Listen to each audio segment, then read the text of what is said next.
All right, when your rotary arrives, there are going to be several components that are going to belong to the rotary.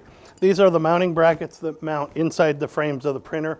If you order the rotary at the time you purchase the printer, these will be installed for you, so they won't be separate. You're going to have a bed extension that needs to be bolted to the bed. You have the rotary adapter itself, which is this piece. And then we have the frame that'll hold the rotary adapter inside the printer. All right, so the first thing we want to do to install the rotary is to install the mounting brackets. These are flat metal brackets with some flathead screws. We have some T-nuts on the bottom. These T-nuts will drop into the slots on the rail, and when you turn the screws, these will lock into place. Again, if you bought your rotary when you bought the printer, these brackets will already be installed. If you've taken them out or you bought the rotary later, you're going to want to use the installation jig that's going to help align the bracket to the thing. The little posts on the bottom will fit into the slotted holes on the rails. We're going to take and slide the bracket forward so that the jig contacts the printhead rail. And then we can just simply take and tighten these screws up to lock this in place. And then tighten up the secondary screw back here.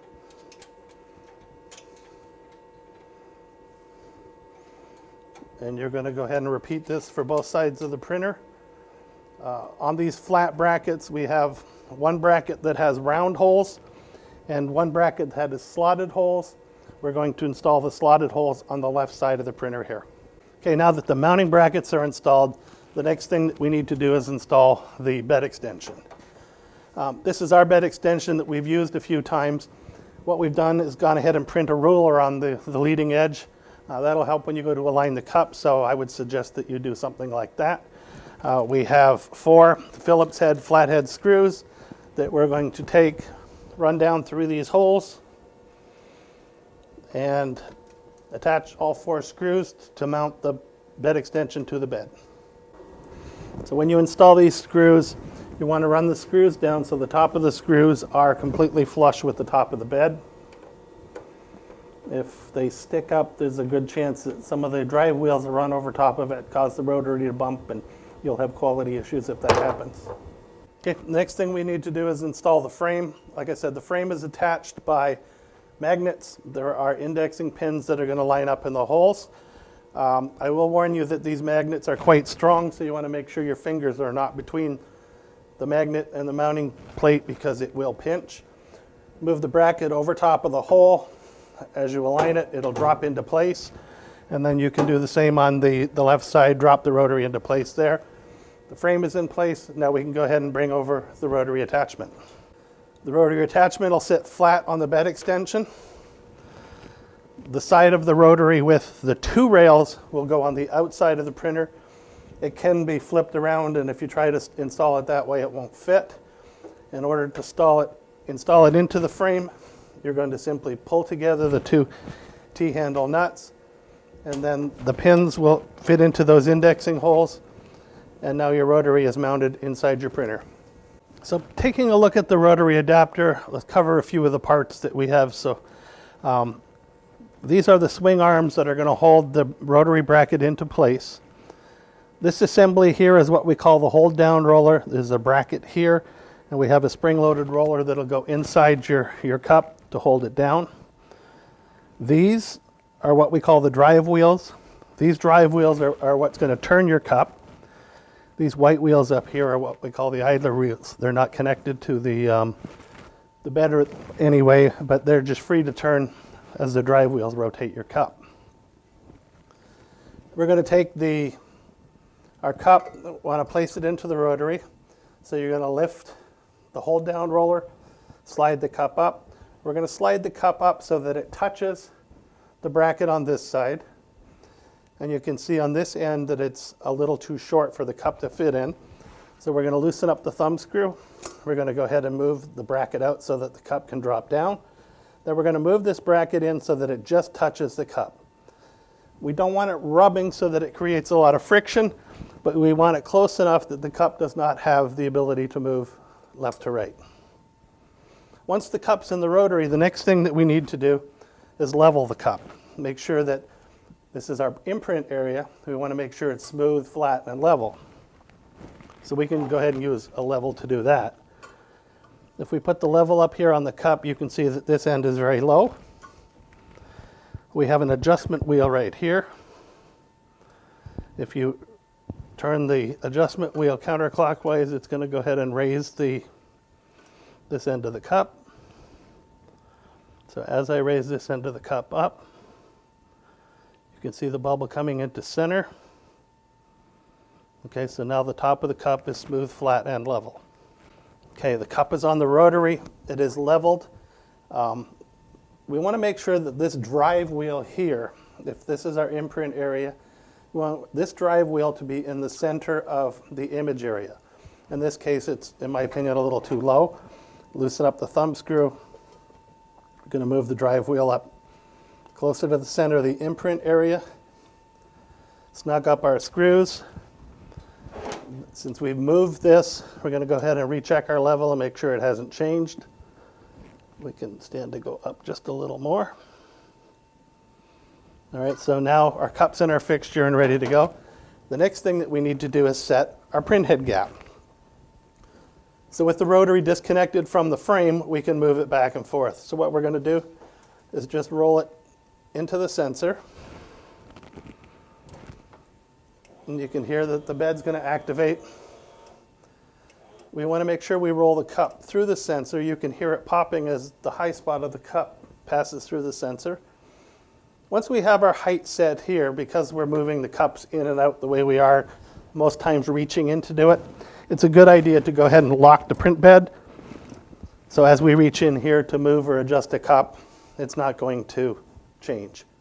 So once we've got our bed height set, our cup set, now we can go ahead and roll the cup into the printer and then drop the pins into the frame. Go ahead and load the print bed. And then we're going to check for our rotation of the cup. As we adjust, we put the cup in. If we adjust the thumb wheel on the hold down roller up or down, we can increase or decrease the tension on the hold down roller. Too little tension will let the cup slip on the rotary. If we get too much tension here, we can actually cause enough drag that the cup will slip on the bed. So with our bed loaded, we're going to take a Sharpie and just take a little mark and make it on the cup. Now this line I drew right now is in line with this top part of the frame. I'm going to hit the eject button. The bed's going to eject. The cup is going to roll.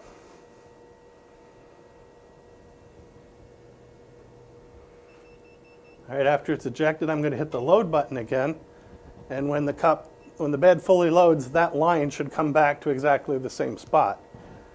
If it doesn't come back to that same spot, you want to adjust the hold down tension so that you get a good even pressure. And you can see this time that line came back to the same reference point on the frame. Okay, so with our cup already in the jig, ready to go, we need to determine where we're going to place the graphic.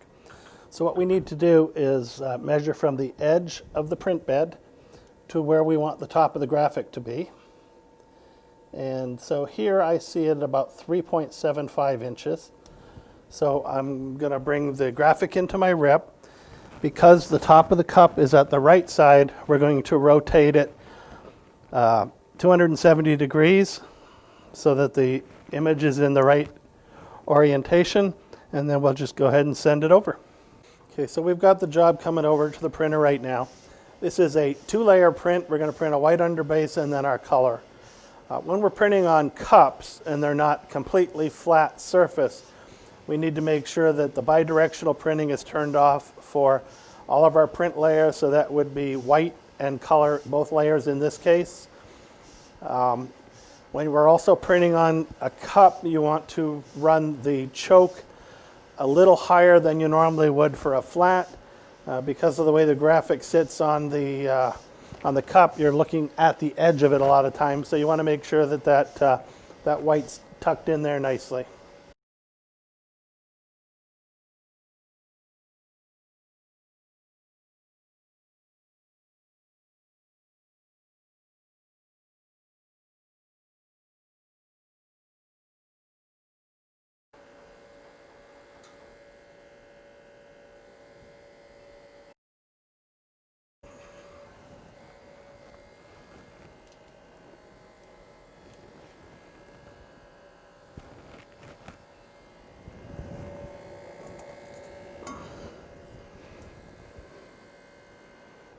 Okay, so here is our print, 2-layer print.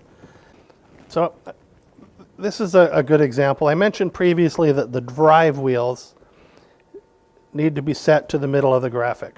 So in this sample right here, because this is conical, the circumference at the top of this cup versus the circumference near the bottom here is different. So you're trying to take an image that's this size and compress it to this size, and you're going to get some blurring. So for this image, the drive wheels were set here. So this is somewhat blurry, this is somewhat blurry. If we go to the opposite side of the cup, the drive wheels were set up here. This is more blurry, this is even more blurry. So again, it's important that the drive wheels fit in the middle of the graphic. Now you can see that this one has gone probably to the extent that it is too blurry. So in a case like this, you're going to have to shrink the graphic down so that top and bottom prints on the image are going to both be at an acceptable level. Okay, so the setup that we just did previously was for a conical item, an item where the diameter at the top is different than at the bottom. Now we're going to go ahead and set up to print a water bottle like this. This is a cylinder where the sides are parallel. So because the sides are parallel, we don't need the idler, so we can back off this screw, simply remove this. On our hold down roller, we can back this off and remove this. So what we're going to do now is just make a use of the parallel drive wheels. So we're going to loosen the bracket up, move these together. So now the cup will sit flat on 2 sets of drive wheels. If you're printing one cup, you can get by with it just doing it like this. But if you're going to do multiple items, you probably want a reference point so that the cup doesn't go here one time, here one time. So I'm going to go ahead and lock these in here, and I'm going to take this bracket, and I'm simply going to take and move this up to the bottom of the cup. And now this will serve as a starting point for the cup. When my cup goes in, I know exactly where to start it, and now the cup will print here. If you're using a wide-mouthed jar or something like that, you still may be able to use the hold-down roller, but usually on a cylinder they don't really require it.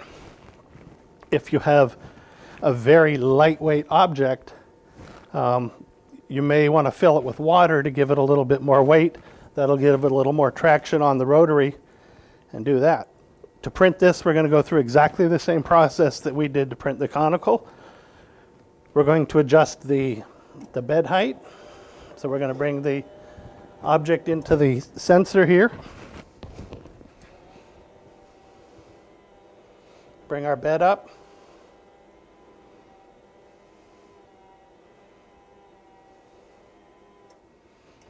All right, now we're going to roll the bottle through the sensor. So that it adjusts to the correct height. I'm going to lock my bed. I'm going to go ahead and move the rotary back into the printer. I can load the bed.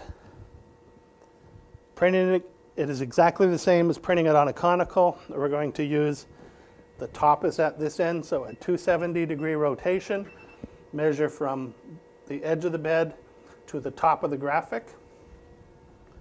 And then you're ready to go. The advantage of printing on a cylinder versus a conical, you can print a large graphic. There's no change in distance at the top and the bottom. And in addition to that, you could literally print all the way around the cup. So I mentioned previously that the drive rollers need to be in the center of our graphic. There is a little bit of a add-on to that. It's important that the hold-down roller be between the drive rollers and the idler rolls. So I have a clear glass here. If we put that on there, you can see what's happening.